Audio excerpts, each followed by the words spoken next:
Well, ang balita ngayon sa mga pahayagan the past 24 hours ay bago ang mga na-anunsyo na headline tungkol sa sinasabi ni Bongbong Marcos. Number one, unang sabi na at unang mga nauulat sa mga headline, hindi makikialam ang Pilipinas sa anumang mangyari sa Taiwan. Pero the next second, the next hour, sasabihin po niya, mako-quote po siya, mga headline po siya na magsasabi na hindi tayo makakaiwas na makialam, maapektuhan, masabak po diyan sa problema ng Taiwan kung may mangyaring matindi diyan.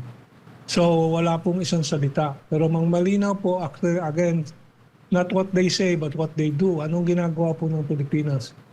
Pinagpapatuloy po ang pagpapalawak ng kolaborasyon sa Amerika sa balikatan military exercises. Pinapagpatuloy ang pagdating po ng mga warships na segunda mano galing sa Japan. Pinapagpatuloy po ang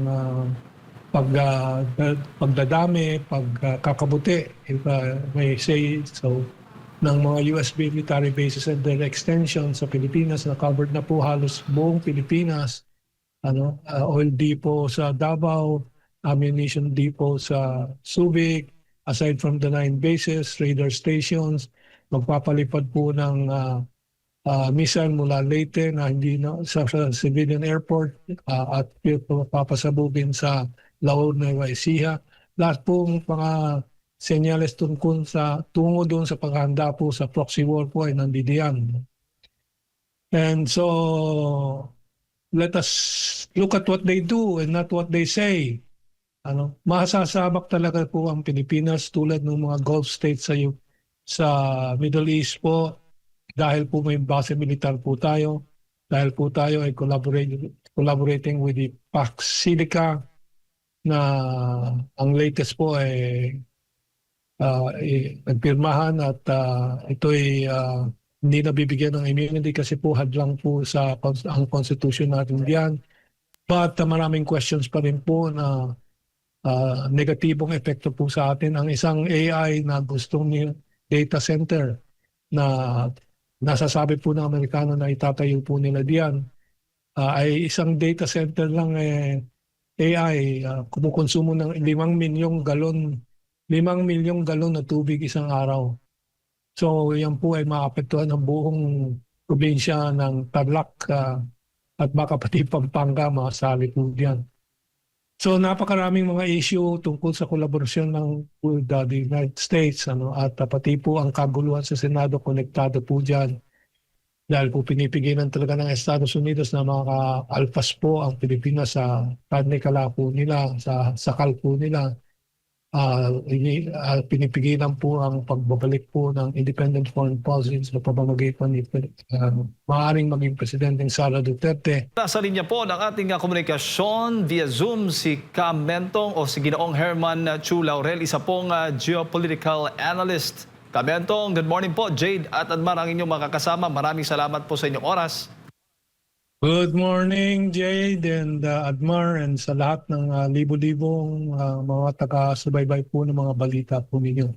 Isang magandang araw sa lahat. Opo, Kamentong, paano ho ba ninyo? Kamakailan ay bumisita nga itong si US President Donald Trump dyan po sa China. Paano ho ba ninyo tinitingnan itong state visit ni Trump dyan? Matapos kung hindi ako nagkakamali, halos siyam na taon ata mula nung huli niyang pagbisita dyan noong 2017. That's right. At ito po ay aking masasabi po dito ay ito ay performative, theatrics po. At kung titingnan natin makaraan ng 1-2 araw ang totoong resulta, siyempre ang malinaw lang po talaga ay si Trump pumunta ka sa China, nakipag-usap. Ang China naman po ay may mga binigay na mga concessions, bibili daw ng kaunting soybeans from the politically important electoral base ni Trump na soybean farmers at agricultural farmers ng Estados Unidos. At yung inanunsyo ni Trump na 200 Boeing airplanes daw na bibili ng China na wala naman pong kumpirmasyon hanggang ngayon ng China. Doon sa Taiwan issue, isang mahalagang sinabi po ni Trump sa interview niya sa Fox News, makaraan ng bisita niya kay President Xi Jinping ay nagbabala siya sa Taiwan tungkol sa mga posibilidad ng masasabing tungkol sa independence at yan po ay kanyang binabalaan. At yan po ay nagkalat po ng pag-aalala sa ibang mga so-called allies ng Estados Unidos tulad ng Japan in particular at of course sa Pilipinas. No? So yun ang assessment ko. It was the main objective of Trump was to bring some good news to the US electorate kasi po parating na po ang midterm elections at medyo masama talaga ang survey po ng Republican Party at ni Presidente Trump. At meron siyang naipakitang mga purchases ng China. So yan po ay baka makatulong sa kanyang electoral chances. But actually, makaraan ng 2-3 araw, nakikita po natin tuloy po ang arms sales na ilang bilyon sa Taiwan ng Amerika. So yun ay hindi naman positibo po para sa kapayapaan po sa rehiyon po natin. Tuloy po ang tutuligsa ng Estados Unidos sa hindi naman pagtutuligsa kundi paghahanda po sa lilikha ng tensyon sa rehiyon po natin through the Philippines and Japan. Tuloy po ang pag-udyok ng Estados Unidos sa neo-militarization ng Japan. So lahat ng nakikita po natin sa makaraan na hindi po napapag-usapan ay patuloy pa rin po yung stratehiyang hegemony po ng Estados Unidos at bumibili lang ng oras, no? Buying time ng Estados Unidos para ihanda po ang sarili niya para sa pagbabalik po ng hegemony nila o control nila sa buong mundo kasama sakop ang Asia. Sa kabila nga po ng mga hidwaan, Kamentong, ay inilarawan ni US President Trump ang kanilang relasyon with China na napakalakas at tinawag pa nga niyang kaibigan itong si Chinese President Xi Jinping. Yes, well, tuwing natatawag po niya at nakakabisita po siya sa China, tatawagin niya ang kaibigan ng China tapos nung unang bisita po niya, nag-trade war. And sinundan pa niya ng pangalawang termino niya ng second trade war or tariff war. So dito sa politiko ng Estados Unidos, wala po tayong maasahan sa mga sinasabi. Ika nga, look at what they do, not what they say. So ano ang aksyon ng Amerika, yun ang tingnan po natin. Kaya po naghintay tayo ng 1-2 araw para makita po kung anong follow through dun sa mga magagandang mga salita ni Trump. Pero ito po ang resulta. Tuloy po ang tensyon, tuloy po ang arms sales. At we will have to wait and see what the next will be. Pero ano ho ba dapat ang magiging reaksyon din po ng Pilipinas sa Marcos administration na kaugnay nga dito? Kasi alam naman natin, kilalang kaalyado ang Pilipinas ng Amerika ngayon at kontra naman sa China. Well, ang balita ngayon sa mga pahayagan, the past 24 hours ay bago ang mga na-anunsyo na headline tungkol sa sinasabi ni Bongbong Marcos. Number one, unang sabi na at unang mga nauulat sa mga headline, hindi makikialam ang Pilipinas sa anumang mangyari sa Taiwan. Pero the next second, the next hour, sasabihin po niya, mako-quote po siya, mga headline po siya na magsasabi na hindi tayo makakaiwas na makialam, maapektuhan, masabak po dyan sa problema ng Taiwan kung may mangyaring matindi dyan. So wala pong isang salita. Pero malinaw po, again, not what they say but what they do. Anong ginagawa po ng Pilipinas? Pinagpapatuloy po ang pagpapalawak ng kolaborasyon sa Amerika sa balikatan military exercises. Pinapagpatuloy ang pagdating po ng mga warships na segunda mano galing sa Japan. Pinapagpatuloy po ang pagdadami, pagkakabuti, if may say so, ng mga US military bases and their extension sa Pilipinas na covered na po halos buong Pilipinas. Oil depot sa Davao, ammunition depot sa Subic, aside from the 9 bases, radar stations, magpapalipad po ng missile mula Leyte na hindi na sa civilian airport at papasabugin sa Laon, Nueva Ecija. Lahat pong mga senyales tungo doon sa paghahanda po sa proxy war po ay nandidiyan.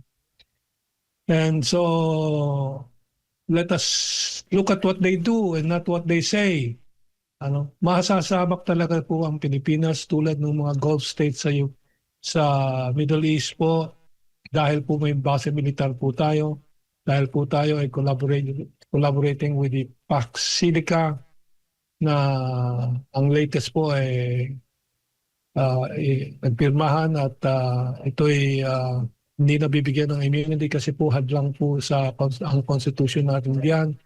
But maraming questions pa rin po na negatibong epekto po sa atin. Ang isang AI na gustong data center na nasasabi po ng Amerikano na itatayo po nila diyan ay isang data center lang AI kumukonsumo ng 5 milyong galon na tubig isang araw. So yan po ay maapektuhan ng buong probinsya ng Tarlac at baka pati Pampanga masali po diyan. So napakaraming mga issue tungkol sa kolaborasyon ng the United States at pati po ang kaguluhan sa Senado konektado po diyan. Dahil po pinipigilan talaga ng Estados Unidos na maka-alpas po ang Pilipinas sa karne-kala po nila, sa sakal po nila.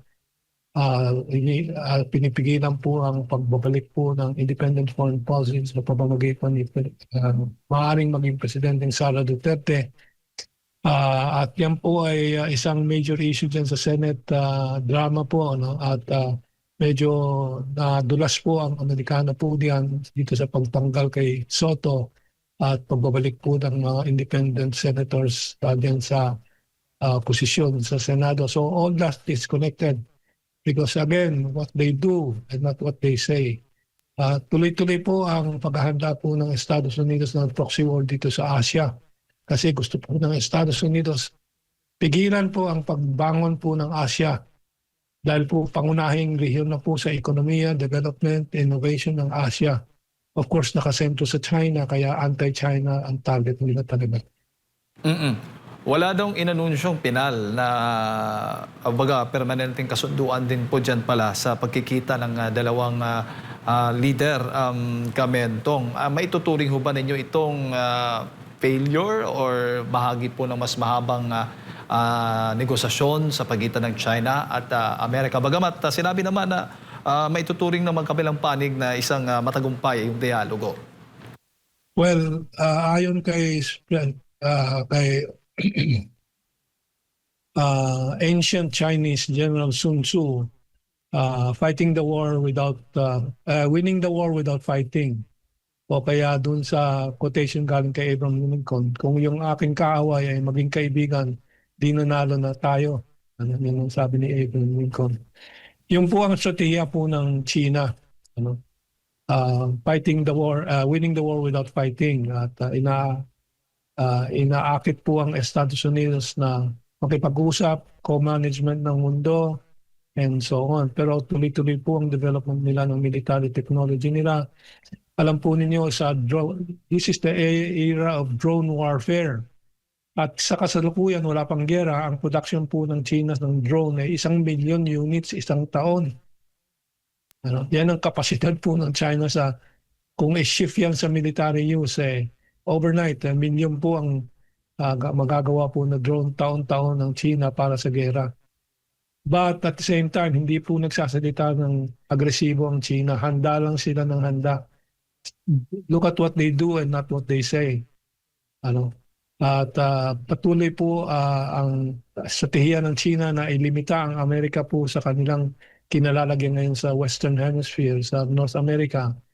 At inaasahan ko na mga anti-American movement sa Latin America ay lalakas din po para malimita, makontrol ang pagpapalakas ulit ng Estados Unidos. So, well, anyway.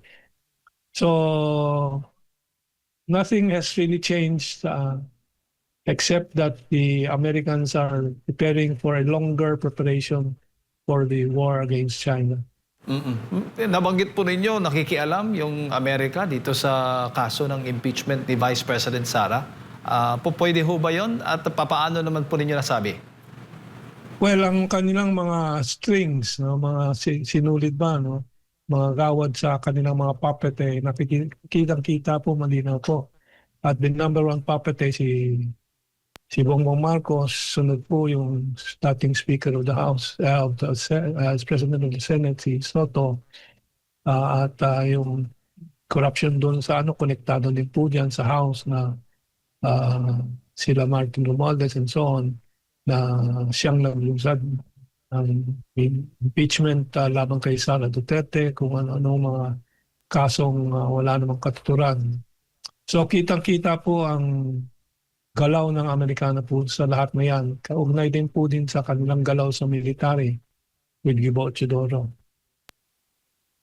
Opo. Sa tingin po ninyo, kung sakali man na si Vice President Sara Duterte magiging Pangulo, hahayaan po niya yung Amerika na magtatag ng mga US bases o yung mga EDCA sites dito sa Pilipinas? Nagsalita na po si Vice President Sara Duterte sa mga nakaraang panahon at kanyang itinaguyod po yung independent foreign policy. Talagang sinabi po niya na yun dapat ang tahakin po ng ating bansa at equidistant, no? Meaning pare-pareho ang ugnayan sa China, sa superpowers, China, Russia, Amerika. Pare-parehong distansya lang ang relasyon sa mga bansang yan. No? Ang pare-parehong distansyang lapit at layo dito sa mga superpowers na to. So, equilibrium, balanse, at kung anong makakabuti po sa bansang Pilipinas, yun ang susundin. Hindi po tulad ngayon talagang hindi po makakaiwas ang Pilipinas na maging biktima at hindi po makikialam nga pero magiging biktima na walang pakialam sa Taiwan issue kung sakaling magkaroon ng labanan po diyan, which will not happen anyway, no? Kasi panalo po ang nananalo na po ang unity movement sa bagong Kuomintang leadership sa Taiwan na si Ching, medyo nakakalimutan ko. Anyway, si Madam Ching, no? At inaasahan po sa next election ay matatalo na po yung separatist party. So it's really not a problem. Pero ang problema para sa Amerika ay yung kanilang bilyon-bilyon na benta ng armas sa Taiwan. Kaya po titingnan pa po natin kung anong gagawin ng Estados Unidos dito sa manipulasyon sa politika sa Taiwan din. Tulad ng ginagawa nilang manipulasyon sa politika sa Japan at sa Pilipinas.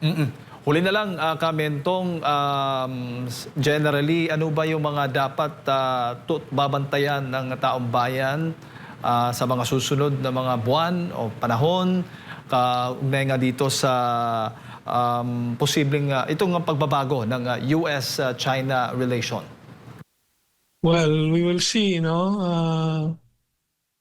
Kung akong magbibigay po ng payo po dyan na we must continue to be alert and continue to be active to try to separate from America as President Rodrigo R. Duterte said before, para po talagang maibalik ang independent foreign policy at ating alagaan po ang kapakanan ng Pilipino at hindi po ang interes ng ibang bansa. Yan po ang kailangan natin gawin at yan po ay aking inaasahan na isang unang hakbang na nakita po natin tungo diyan ay yung pagkapanalo ng independent senators sa ating Senado at pagbabalik na handaan ng independensya po ng bansa at ng institusyong Senado, eventually po ang Republika ng Pilipinas.